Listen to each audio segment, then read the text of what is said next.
Hello everyone, very warm welcome to all of you. Welcome to our channel life science पाठशाला. मेरा नाम है आस्था गोस्वामी और ये प्रैक्टिस सेशन चल रहा है जिसमें मैंने शुरू किया है प्लांट फिजियोलॉजी के मोस्ट इम्पॉर्टेंट जो प्रीवियस ईयर में आए हुए क्वेश्चन हैं उनका डिटेल में डिस्कशन मैं कर रही हूँ. ठीक है, ये क्वेश्चन मैंने लिए हैं टीजीटी, पीजीटी, जीआईसी और यूपीएससी जैसे जो इम्पॉर्टेंट एग्जाम में क्वेश्चन पूछे गए हैं उनको मैंने यहाँ पे इंक्लूड किया है ताकि आपकी बेहतर तरीके से प्रिपरेशन हो सके. जितना ज़्यादा से ज़्यादा हो सके आप लोग क्वेश्चन प्रैक्टिस कीजिए क्योंकि एग्ज़ाम की डेट आने ही वाली है. ठीक है, पिछली क्लास भी हो चुकी है प्लांट फिजियोलॉजी की जिसमें मैंने लगभग 30 से 32 क्वेश्चन डिटेल में डिस्कस कराए हैं. तो जिन लोगों ने वो क्लास नहीं देखी है प्लीज़ उस क्लास को देख लीजिए. लिंक आपको डिस्क्रिप्शन में मिल जाएगा या फिर आप चैनल के प्लेलिस्ट में जा करके विजिट करके देख सकते हैं. ठीक है, उसमें भी प्रीवियस ईयर क्वेश्चन ही हैं जिससे आपको आइडिया मिलेगा कि एग्ज़ाम में कैसे क्वेश्चन पूछे जाते हैं. ठीक है, और ज़्यादातर क्वेश्चन जो होते हैं वो रिपीट किए जाते हैं, इसलिए जितना हो सके उतना ज़्यादा से ज़्यादा आप क्वेश्चन प्रैक्टिस करिए. चलिए शुरू करते हैं हम क्लास को और पहला क्वेश्चन देखते हैं. पहला क्वेश्चन दिया है आर क्यू इज़. अब ये आर क्यू क्या होता है? हम प्लांट फिजियोलॉजी की बात कर रहे हैं. ठीक है, तो प्लांट फिजियोलॉजी में आर क्यू क्या होता है? आर का मतलब होता है रेस्पिरेटरी और क्यू का मतलब होता है क्विशेंट. ठीक है, आर क्यू का मतलब है रेस्पिरेटरी क्विशेंट, मतलब ये रेस्पिरेशन से रिलेटेड है. ठीक है, प्लांट में जो रेस्पिरेशन होता है उसके बारे में बोला जा रहा है कि आर क्यू इज़. तो आर क्यू क्या है? Respiratory quotient. देखते हैं, पहला ऑप्शन है oxygen divided by carbon dioxide, मतलब oxygen is to carbon dioxide का रेशियो. दूसरा ऑप्शन है carbon dioxide is to oxygen का रेशियो. या फिर तीसरा ऑप्शन है कार्बन डाइऑक्साइड प्लस ऑक्सीजन को आर क्यू बोलते हैं. या फिर चौथा ऑप्शन है कार्बन डाइऑक्साइड माइनस O2. ठीक है, ऑक्सीजन. ठीक है, तो आर क्यू रेस्पिरेटरी क्वेश्चन जो होता है ये रेस्पायरेशन से रिलेटेड है. और रेस्पायरेशन में हम जानते हैं कि जब रेस्पायरेशन होता है तो उसमें कार्बन डाइऑक्साइड जो होता है वो रिलीज़ होता है. ठीक है, वो निकलता है और ऑक्सीजन जो होता है वो यूज़ किया जाता है. ठीक है, तो रेस्पिरेटरी क्वेश्चन जो होता है ये carbon dioxide is to oxygen का रेशियो होता है. ठीक है, carbon dioxide divided by oxygen. अब और अच्छे से अगर हम समझना चाहें तो रेस्पिरेटरी क्वेश्चन जो होता है इसमें बात की जा रही है कि रेस्पिरेशन जब होता है तो उसमें कितने number of carbon dioxide molecule release हो रहे हैं. अगर हम उसको डिवाइड करते हैं जितने number of oxygen molecule respiration में यूज़ किए जा रहे हैं तो जो वैल्यू आएगी उसी को हम कहते हैं आर क्यू. ठीक है, तो रेस्पिरेशन में जनरली आप लोगों ने पढ़ा है कि रेस्पिरेशन में ग्लूकोज यूज़ किया जाता है. ग्लाइकोलाइसिस में सबसे पहले ग्लूकोज यूज़ किया जाता है. ठीक है, ग्लूकोज का ब्रेकडाउन होता है. ठीक है, उससे कार्बन डाइऑक्साइड रिलीज़ होता है. ठीक है, तो रेस्पिरेशन में अगर ग्लूकोज यूज़ किया जाएगा तो उसका आर क्यू अगर हम देखें तो वो कितना होगा? आर क्यू मतलब कार्बन डाइऑक्साइड जितना रिलीज़ हुआ रेस्पिरेशन में उसको डिवाइड करें अगर हम जितना ऑक्सीजन मॉलिक्यूल रेस्पिरेशन में यूज़ किया गया उससे, तो जो वैल्यू आएगी वो हमारी हो जाएगी आर क्यू. फॉर एग्ज़ाम्पल अगर हमारा रेस्पिरेशन में ग्लूकोज यूज़ किया जा रहा है, ठीक है, तो ग्लूकोज के केस में क्या होता है कि ग्लूकोज में जब ग्लूकोज यूज़ किया जाता है तो 6 कार्बन डाइऑक्साइड रिलीज़ होता है रेस्पिरेशन में और 6 ऑक्सीजन मॉलिक्यूल जो है यूज़ किए जाते हैं. ठीक है, तो आर क्यू का मतलब क्या है? CO2 divided by O2. अब अगर ग्लूकोज यूज़ किया गया तो यहाँ पे 6 CO2 रिलीज़ हो रहे हैं, उसको डिवाइड करिए 6 ऑक्सीजन मॉलिक्यूल जो कि यूज़ किए जा रहे हैं तो क्या हो जाएगा? वैल्यू कितनी आएगी? 1. ठीक है, वैल्यू आ जाएगी 1. तो अगर ग्लूकोज रेस्पिरेशन में यूज़ किया जा रहा है सबस्ट्रेट के तौर पे तो उसका अगर रेस्पिरेटरी क्वेश्चन आर क्यू पूछा जाए तो उसकी वैल्यू होगी 1. अब इस क्वेश्चन को हम देखते हैं कि क्वेश्चन क्या बोला जा रहा है कि आर क्यू क्या है. तो आर क्यू आप समझ चुके हैं, CO2 जो रिलीज़ हो रहा है डिवाइडेड बाई ऑक्सीजन जो यूज़ किया जा रहा है. तो ये इसका राइट आंसर होगा. ठीक है, अब कई बार क्वेश्चन और भी पूछे जाते हैं इस रेस्पिरेटरी क्वेश्चन से. जैसे ग्लूकोज का मैंने आपको बताया कि अगर ग्लूकोज यूज़ किया जाए तो वैल्यू होगी 1. ठीक है, कार्बोहाइड्रेट या ग्लूकोज करके क्वेश्चन आए तो उसकी वैल्यू 1 होगी. ये वैल्यू आपको याद रखनी है. वहीं अगर प्रोटीन या फिर लिपिड या फैट के केस में बात किया जाए तो आर क्यू की वैल्यू हमेशा लेस देन 1 होगी, मतलब वैल्यू हमेशा 1 से कम होगी। वहीं अगर हम ऑर्गेनिक एसिड की बात करें, ठीक है, फॉर एग्जांपल ऑक्जेलेट की बात करें या ऑक्जेलिक एसिड की हम बात करें, तो उसकी वैल्यू जो होती है वो 4 होती है। ठीक है, ये वैल्यू आपको याद होनी चाहिए। तो अगर कार्बोहाइड्रेट या ग्लूकोज यूज़ किया जा रहा है रेस्पिरेशन में तो उसकी वैल्यू होगी 1।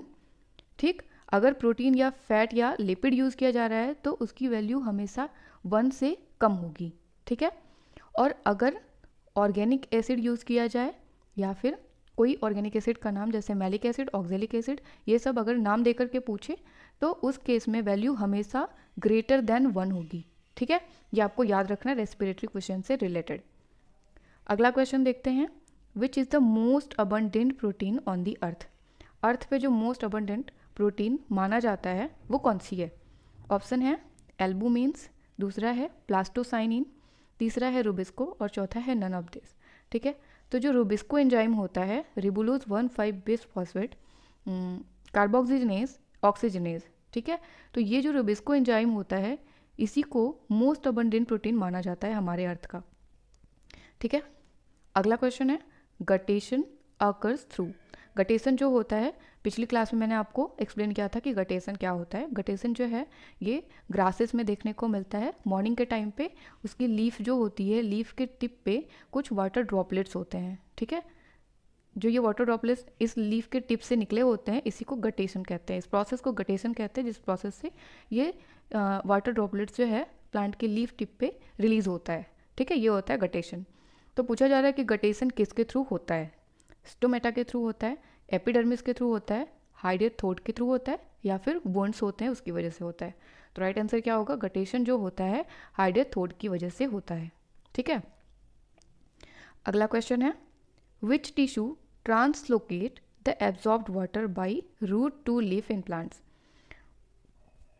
बोला जा रहा है कि प्लांट में वाटर का एब्जॉर्प्शन, ठीक है, जो वाटर जो एब्जॉर्ब होता है उसका ट्रांसलोकेशन रूट से लीफ में किसके द्वारा होता है? ठीक है, वाटर रूट एब्जॉर्ब करेगा और वो पत्तियों तक पहुंचाया जाता है। तो ये ट्रांसलोकेशन जो है कौन करता है? पैरेन्काइमा करता है, कैम्बियम करता है, फ्लोएम करता है या फिर जाइलम करता है। ठीक है, तो आप जानते हैं कि वाटर का ट्रांसलोकेशन कौन करता है? जाइलम। ठीक है, जाइलम वाटर का ट्रांसलोकेशन करता है। अगर सॉल्यूट का या फूड का ट्रांसलोकेशन कहता तो आंसर क्या हो जाता? फ्लोएम। नेक्स्ट है, the xerophytic succulent plants in which carbon dioxide is taken up during night and stored as malic acid to be used during day time are called. तो बोला जा रहा है यहाँ पे जीरोफिटिक सक्यूलेंट प्लांट्स के बारे में कि जो जीरोफिटिक सक्यूलेंट प्लांट्स होते हैं नाइट के टाइम पे, रात के समय में ये कार्बन डाइऑक्साइड को अपटेक करते हैं। ठीक है, एटमॉस्फेयर से, एनवायरनमेंट से लेते हैं और फिर उसको स्टोर करते हैं मैलिक एसिड के फॉर्म में। ठीक है, और दिन के समय में जब लाइट होती है तब ये उसको यूज़ कर लेते हैं। ठीक है, तो इसको क्या बोला जा रहा है? ये कैसे प्लांट्स हैं? पहला है नॉकटर्नल प्लांट, दूसरा ऑप्शन है कैम्प प्लांट्स हैं, तीसरा है पीचर प्लांट्स हैं या फिर इनमें से कोई भी नहीं। तो राइट आंसर इसका होगा camp plants. Camp plants, camp का मतलब होता है क्रेसुलेशन एसिड मेटाबॉलिज्म। ठीक है, तो ये एक पाथवे है जो जीरोफिटिक सक्यूलेंट प्लांट्स में देखने को मिलती है और ये प्लांट्स क्या करते हैं? रात के समय में कार्बन डाइऑक्साइड लेते हैं एनवायरनमेंट से और फिर उसको रात में ही स्टोर कर देते हैं मैलिक एसिड के फॉर्म में, और दिन के समय में जब लाइट होती है तब ये मैलिक एसिड को तोड़ करके वो कार्बन डाइऑक्साइड निकालते हैं और उसको यूज़ करते हैं। ठीक है, फोटोसिंथेसिस में जनरली जो डार्क रिएक्शन होता है उसमें कार्बन डाइऑक्साइड को फिक्स करते हैं। ओके, तो राइट आंसर क्या होगा? ऐसे प्लांट को कैम्प प्लांट कहते हैं। नेक्स्ट है, who propose the cohesive theory of ascent of SAP. ठीक है, एसेंट ऑफ सैप के लिए कोहेसिव थियरी किसने दी थी? डिक्सन और जॉली ने। नेक्स्ट है बोस ने दिया था, मतलब जगदीश चंद्र बोस ने। तीसरा है गॉडसोवस्की, ठीक है, गॉडलवस्की। चौथा है क्रिक। इसका राइट आंसर क्या होगा? डिक्सन और जॉली। डिक्सन और जॉली जो थे इन्होंने ही cohesive theory of ascent of sap दिया था। नेक्स्ट है, the primary receptor of CO2 in C3 plant is. C3 plant में जो प्राइमरी रिसेप्टर या प्राइमरी एक्सेप्टर होता है कार्बन डाइऑक्साइड का, वो इसमें से कौन सा मॉलिक्यूल है? मतलब कि C3 प्लांट में जो पहला मॉलिक्यूल होगा जो कि कार्बन डाइऑक्साइड को एक्सेप्ट करता है वो इनमें से कौन सा है?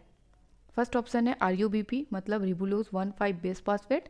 दूसरा ऑप्शन है PGA मतलब 3 फास्फोग्लिसरिक एसिड। तीसरा ऑप्शन है PEP मतलब फास्फोइनाल पायरुविक एसिड। लास्ट है QAA, ये एक एल्कलॉइड है, क्वेनिन एनहाइड्रस एल्कलॉइड। ठीक है, तो प्राइमरी एक्सेप्टर CO2 का जो होता है C3 प्लांट में वो होता है RUBP। ठीक है, मतलब रिबुलोज 1,5 बेस फॉस्फेट जो कि C3 साइकिल स्टार्ट करता है। नेक्स्ट है glyoxylate cycle in the plant in conversion of. Plant में जो ग्लाइऑक्सिलेट साइकिल चलती है, बोला जा रहा है कि उसमें किस चीज़ का कन्वर्जन होता है। ठीक है, पहला ऑप्शन है कार्बोहाइड्रेट टू फैट, सेकंड है फैट टू कार्बोहाइड्रेट, थर्ड है fatty acid to fat and last है ऑक्सीडेशन ऑफ कार्बोहाइड्रेट। ठीक है, तो ग्लाइऑक्सिलेट साइकिल जो होती है जो कि प्लांट में चलती है उसमें जनरली फैट का कन्वर्जन होता है कार्बोहाइड्रेट में। ठीक है, जनरली फैट जो है ये कार्बोहाइड्रेट में चेंज होता है। जो फैट यूज़ किया जाता है वो होता है एसिटाइल कोएंजाइम A। ठीक है, एसिटाइल कोएंजाइम में फैट है जो कि कन्वर्ट किया जाएगा कार्बोहाइड्रेट में, जनरली सक्सिनिक एसिड में, सक्सिनेट या सक्सिनिक एसिड में चेंज कर दिया जाता है। ठीक है, तो ग्लाइऑक्सिलेट साइकिल में फैट से कार्बोहाइड्रेट फैट का कन्वर्जन होता है कार्बोहाइड्रेट में। ओके, नेक्स्ट है Kranz anatomy is found in the following. तो क्रेंच एनाटॉमी जो है ये इनमें से किस में पाई जाती है? C3 प्लांट में, C2 प्लांट में, C4 प्लांट में या फिर इनमें से किसी में भी नहीं पाया जाता। तो क्रेंच एनाटॉमी जो है ये एक कैरेक्टरिस्टिक फीचर है C4 प्लांट का। ठीक है, जो हैच स्लैग साइकिल चलती है उसको C4 पाथवे कहते हैं और जिन प्लांट्स में होती है उनको C4 प्लांट कहते हैं और क्रेंच एनाटॉमी जो है C4 प्लांट में देखने को मिलती है। क्रेंच एनाटॉमी क्या होता है? क्रेंच एनाटॉमी जो होता है उनमें आप देखेंगे, अगर आप उनके लीफ का इंटरनल स्ट्रक्चर देखेंगे तो लीफ में जो वैस्कुलर बंडल होता है, ये सेंटर में वैस्कुलर बंडल है जिसमें जाइलम और फ्लोएम है। ठीक है, तो इन्हीं के चारों तरफ बंडल सीथ सेल्स जो हैं ये इस तरीके से उसके वैस्कुलर बंडल के चारों तरफ छोटे छोटे बंडल सीथ सेल्स जो हैं रिंग की तरह अरेंज होते हैं। ठीक है, ये बंडल सीथ सेल्स हैं जो कि रिंग की तरह अरेंज हैं वैस्कुलर बंडल के चारों तरफ। ठीक, और फिर इसके बाहर जो है मीजोफिल सेल्स प्रेजेंट होती हैं। ठीक है, तो बंडल सीथ सेल का जो अरेंजमेंट होता है इस तरीके से वैस्कुलर बंडल के चारों तरफ, इसी को कहते हैं क्रेंच एनाटॉमी, जो कि केवल C4 प्लांट में देखने को मिलता है। ओके, C3 प्लांट में केवल मीजोफिल सेल्स होते हैं, बंडल सीथ सेल्स इस तरीके से अरेंज नहीं होते हैं उसमें। ठीक है, तो क्रेंच एनाटॉमी जो है C4 प्लांट में पाया जाता है। नेक्स्ट है direction of translocation of solutes या फिर फूड, प्लांट का फूड या फिर शुगर की बात की जा रही है यहाँ पे। तो direction of translocation of solute is, पूछा जा रहा है कि जो सॉल्यूट्स होते हैं प्लांट में उनके ट्रांसलोकेशन का डायरेक्शन क्या होता है, मतलब वो किस डायरेक्शन में मूव करते हैं। अपवर्ड मूवमेंट होता है, डाउनवर्ड मूवमेंट होता है, रेडियल मूवमेंट होता है मतलब इस तरीके से या इस तरीके से। ठीक है, या फिर ये सारे ही होते हैं। ठीक है, तो सॉल्यूट्स जो होता है उसका ट्रांसलोकेशन जो है वो सारे डायरेक्शन में होता है, अपवर्ड भी होता है, डाउनवर्ड भी होता है और रेडियली भी ट्रांसलोकेशन होता है। ठीक है, तो राइट आंसर क्या होगा? ऑल ऑफ दिस, ये सारे ही ट्रांसलोकेशन के डायरेक्शन है। अगला है which of the following represent sink. ठीक है, बोला जा रहा है कि कौन सा है इन चारों ऑप्शन में से जो सिंक को रिप्रेजेंट कर रहा है। तो प्लांट के केस में सिंक और सोर्स की बात होती है। पहले हम बात करते हैं सिंक और सोर्स क्या होते हैं। तो सोर्स से आपको क्या लग रहा है? जहाँ से चीज़ें प्रोड्यूस हो रही होंगी वो सोर्स होगा, है ना। तो प्लांट में जो शुगर का प्रोडक्शन होता है वो जिस पार्ट से होता है या जिस जगह से होता है, जिस रीजन से होता है, उसको कहते हैं सोर्स। और प्लांट का वो एरिया, वो रीजन जहाँ पे उस शुगर का जो बना, उस शुगर का या तो उसको यूज़ कर लिया जाएगा या फिर उसको स्टोर कर लिया जाएगा। ठीक है, या तो उसको यूज़ किया जाए या स्टोर किया जाए शुगर को, तो उस रीजन को, उस लोकेशन को कहते हैं सिंक रीजन। जहाँ पे बन रहा है वो शुगर उसको सोर्स कहते हैं और जहाँ पे यूज़ किया जाता है या फिर उसको यूटिलाइज़ किया जाता है उसको बोलते हैं, स्टोर किया जाता है या फिर यूज़ किया जाता है, वो रीज़न होता है सिंक। तो यहाँ पे बोला जा रहा है कि कौन सा है जो रिप्रेजेंट कर रहा है सिंक को। ठीक है। तो हम ऑप्शन देखते हैं। पहला है डेवलपिंग लीव्स। अब लीव्स जो कि डेवलप कर रहे हैं, तो किसी चीज़ को डेवलप करने के लिए क्या हमें, अगर हम डेवलप कर रहे हैं तो हमें एनर्जी की ज़रूरत पड़ेगी, ठीक है। उसी तरीके से डेवलपिंग लीव्स हैं तो ये डेवलप कर रही है, डेवलपमेंट के लिए इनको एनर्जी की ज़रूरत पड़ती है। तो ये किस तरीके से काम करेंगी, सिंक की तरह, ठीक है। ये शुगर को यूटिलाइज करेंगी। तो ये डेवलपिंग लीव्स जो हैं ये सिंक हैं, ठीक है। अगला ऑप्शन देखते हैं, मेरिस्टेम। आप जानते हैं कि मेरिस्टेम रीजन जो होता है उसमें बहुत तेज़ी से एक्टिवली सेल डिवीज़न होता है, ठीक है। अब सेल डिवीज़न हो रहा है कंटिन्यूअसली, तो सेल डिवीज़न के लिए भी एनर्जी की ज़रूरत पड़ेगी, ठीक है। तो ये भी क्या करेगा, ये भी सिंक की तरह काम करेगा। यहाँ पे कुछ बन नहीं रहा बल्कि यूज़ हो रहा है, ठीक है। तो मेरिस्टेम भी सिंक है। तीसरा है रूट। रूट जो है यहाँ पे मोस्टली देखा जाता है कि शुगर का स्टोरेज होता है, ठीक है। तो डेवलपिंग लीव्स, रूट या फिर मेरिस्टेम, ये सारे के सारे जो हैं सिंक हैं, ठीक है। राइट आंसर क्या होगा, ऑल ऑफ दीज। नेक्स्ट है downward translocation of solutes takes place through. Translocation of solutes downward, ठीक है, नीचे की तरफ सॉल्यूट्स का ट्रांसलोकेशन मैंने बताया कि वाटर का जो ट्रांसलोकेशन होता है रूट टू लीफ वो जाइलम करता है, और जब सॉल्यूट्स की बात आती है तो उसका ट्रांसलोकेशन कौन करता है, फ्लोएम करता है। अब चाहे वो डाउनवर्ड हो या फिर अपवर्ड हो या फिर रेडियल हो, ठीक है, कैसा भी हो, सॉल्यूट का ट्रांसलोकेशन कौन करता है, फ्लोएम। राइट आंसर क्या होगा, फ्लोएम। अगला क्वेश्चन है, a piece of wood swells when it placed in water because of. तो अगर हम किसी लकड़ी के टुकड़े को पानी में डाल देते हैं तो जनरली ऐसा देखा जाता है कि वो थोड़ा स्वेल कर जाता है, थोड़ा सा फूल जाता है, ठीक है। तो ऐसा क्यों होता है, यहाँ पे 4 प्रोसेस का नाम दिया गया है।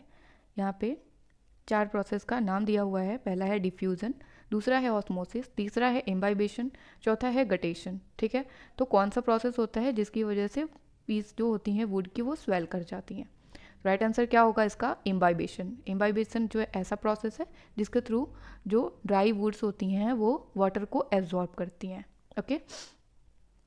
नेक्स्ट है, which of the following nutrient element is most mobile in plant metabolism. पूछा जा रहा है कि जो मोस्ट मोबाइल मतलब सबसे ज़्यादा मोबाइल या मूव करने वाला जो न्यूट्रिएंट एलिमेंट प्लांट में है वो कौन सा है। फास्फोरस है, कैल्शियम है, पोटेशियम है या फिर मैग्नीशियम है, ठीक है।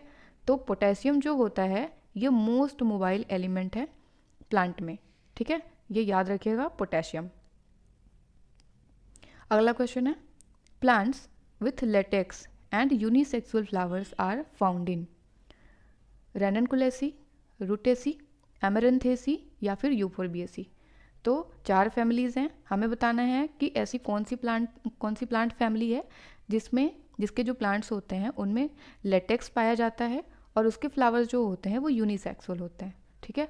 तो यूफोर्बिएसी फैमिली जो है इसके ज़्यादातर जो मेंबर्स होते हैं, जो प्लांट्स होते हैं वो लेटेक्स, मिल्की लेटेक्स प्रोड्यूस करते हैं और उनके फ्लावर मोस्टली जो होते हैं यूनिसेक्सुअल होते हैं, ठीक। ओके, नेक्स्ट है, plastids that synthesize and store fat are. बोला जा रहा है कि ऐसा कौन सा प्लास्टिड का टाइप है जो कि फैट को सिंथेसाइज करता है और उसको स्टोर भी करता है।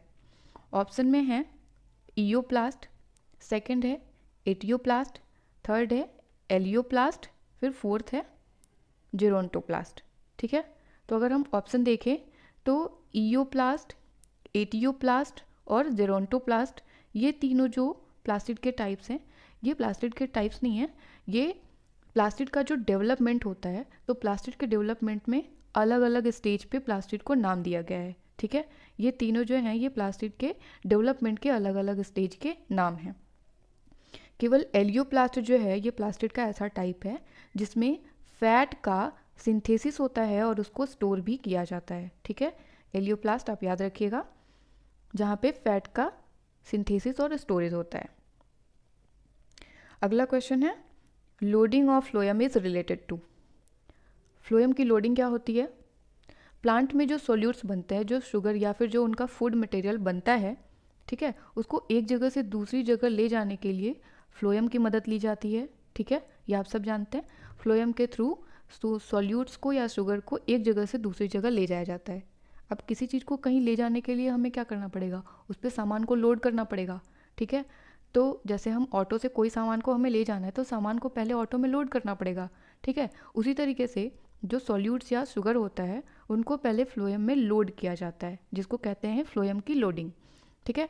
तो अब यहाँ पे क्या दिया जा रहा है क्वेश्चन में, loading of phloem is related to. Option देखते हैं इनमें से कौन सा ऑप्शन है जो फ्लोएम की लोडिंग से रिलेटेड है। पहला ऑप्शन कह रहा है increase of sugar in phloem.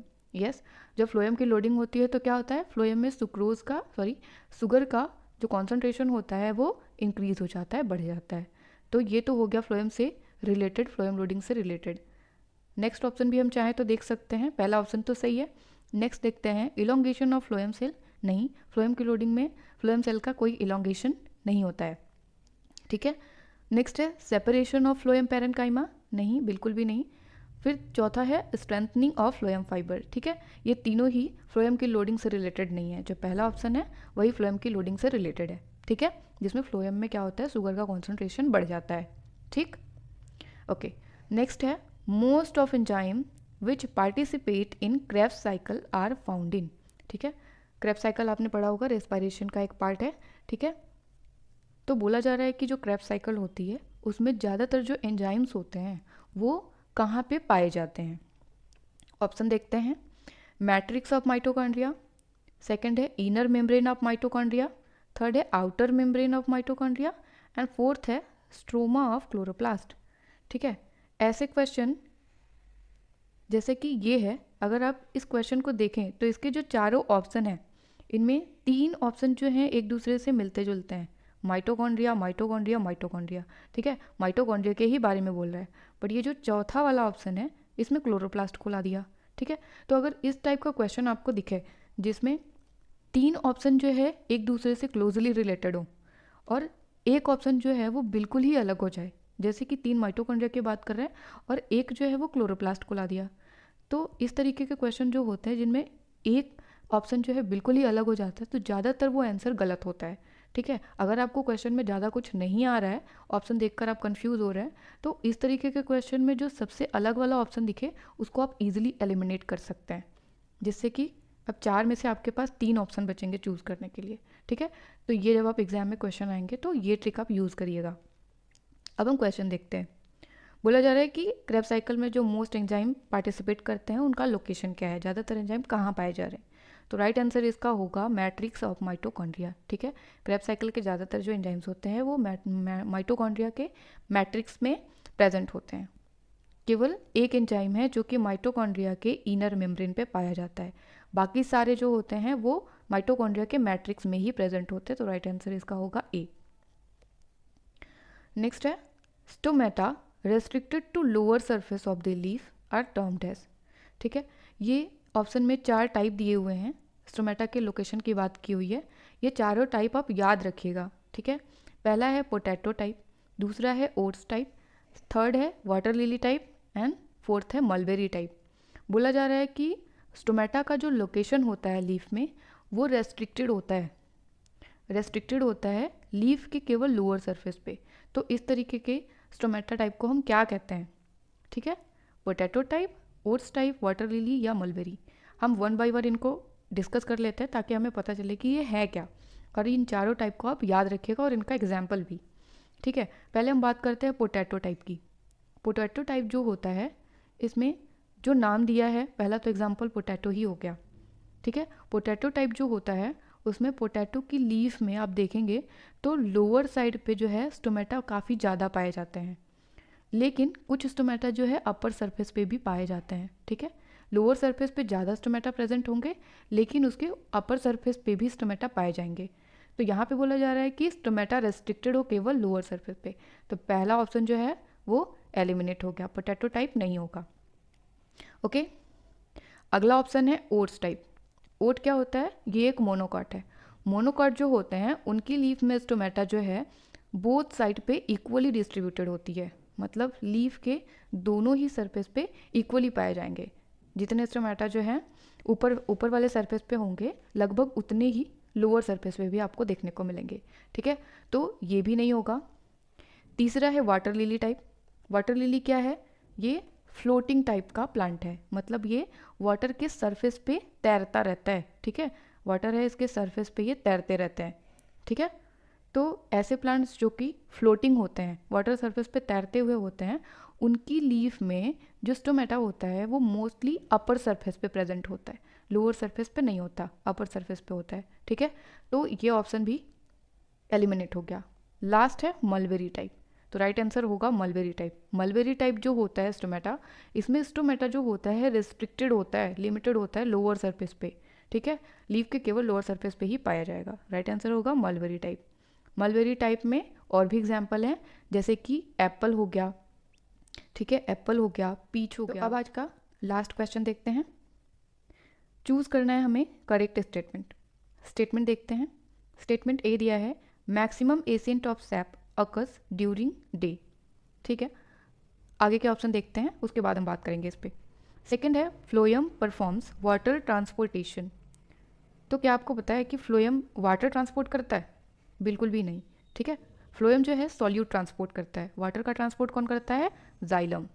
ठीक है, तो ऑप्शन बी जो है वो करेक्ट नहीं है। ठीक है, रॉन्ग स्टेटमेंट है, तो बी नहीं होगा। सी देखते हैं।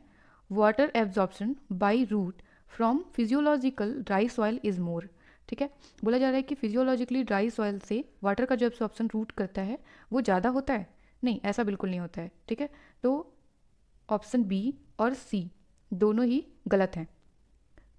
जो ऑप्शन ए है उसमें कहा जा रहा है कि मैक्सिमम एसेंट ऑफ सैप जो है वो दिन के समय में होता है। यस, ये जो स्टेटमेंट है ये करेक्ट है। मैक्सिमम एसेंट ऑफ सैप जो है दिन के समय में होता है। क्यों? क्योंकि दिन के समय में ट्रांसपिरेशन ज़्यादा होता है। ट्रांसपिरेशन क्या होता है? प्लांट में जो ट्रांसपिरेशन होता है उसमें वाटर का लॉस होता है। ठीक है, वाटर जो है वेपराइज होता है। ठीक है, वाटर का लॉस होता है ट्रांसपिरेशन में, तो जितना ज़्यादा वाटर का लॉस होगा उतना ही ज़्यादा प्लांट जो है वाटर को एब्जॉर्ब करेगा। ठीक है, उतना ही ज़्यादा अपटेक करेगा। तो एसेंट ऑफ सैप में क्या होता है? वाटर का मिनरल का एब्जॉर्प्शन करना। ठीक है, तो मैक्सिमम एसेंट ऑफ सैप कब होगा? दिन के समय में, क्योंकि दिन के समय में ज़्यादा ट्रांसपिरेशन होता है, मतलब ज़्यादा वाटर लॉस होता है। ठीक है, तो करेक्ट स्टेटमेंट क्या हो जाएगा? ए। ठीक, तो ये थे कुछ प्रीवियस ईयर क्वेश्चन। मिलते हैं हम ऐसे ही और भी प्रीवियस ईयर क्वेश्चन के साथ में। Till then take care, stay safe and keep learning. Thank you so much for watching this.